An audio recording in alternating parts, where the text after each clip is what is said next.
Hi friends, welcome back to my channel. ఈరోజు మన వీడియోలో రాబోయే బ్యాంకింగ్ ఎగ్జామ్స్కి సంబంధించి ఆర్బీఐ నుంచి వచ్చిన లేటెస్ట్ అప్డేట్స్ గురించి అయితే చూద్దాం. డిసెంబర్ 9, 2024న సంజయ్ మల్హోత్రా ఆర్బీఐ గవర్నర్గా నియమితులయ్యారు. 3 ఏళ్ల పాటు ఈయన పదవిలో కొనసాగుతారు. ఇంతకుముందు ఆయన ఆర్థిక మంత్రిత్వ శాఖలో రెవెన్యూ కార్యదర్శిగా సేవలందించారు. రైతులకు మద్దతుగా ఆర్బీఐ పూచీకత్తు లేకుండా ఇచ్చే వ్యవసాయ రుణాల పరిమితిని 1,60,000 నుండి 2 లక్షలకు పెంచింది. ఈ నిర్ణయం జనవరి 1, 2025 నుండి అమల్లోకి వచ్చింది. డిసెంబర్ 6, 2024న ఆర్బీఐ సీఆర్ఆర్ను 4.5% నుండి 4%కు తగ్గించింది.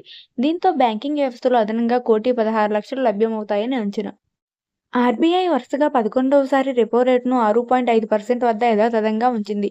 ద్రవ్యోల్బణం మరియు ఇతర ఆర్థిక అంశాలను పరిశీలించి ఈ నిర్ణయం తీసుకుంది. దేశవ్యాప్తంగా రూ. 200 నోట్లు రద్దు అవుతాయనే ప్రచారంపై తాజాగా ఆర్బీఐ స్పందించింది. సోషల్ మీడియాలో దీనిపై వస్తున్న వదంతులను ఖండించింది. అలాంటి ఫేక్ న్యూస్లు ప్రజలు నమ్మొద్దని, 200 నోట్లు రద్దు చేయట్లేదని స్పష్టం చేసింది. ఇవి ఆర్బీఐ నుంచి లేటెస్ట్ అప్డేట్స్ అండి. మరిన్ని బ్యాంకింగ్ ఎగ్జామ్స్ రిలేటెడ్ వీడియోస్ కోసం మన ఛానల్ ఇప్పుడే సబ్స్క్రైబ్ చేసుకోండి. Thank you for watching.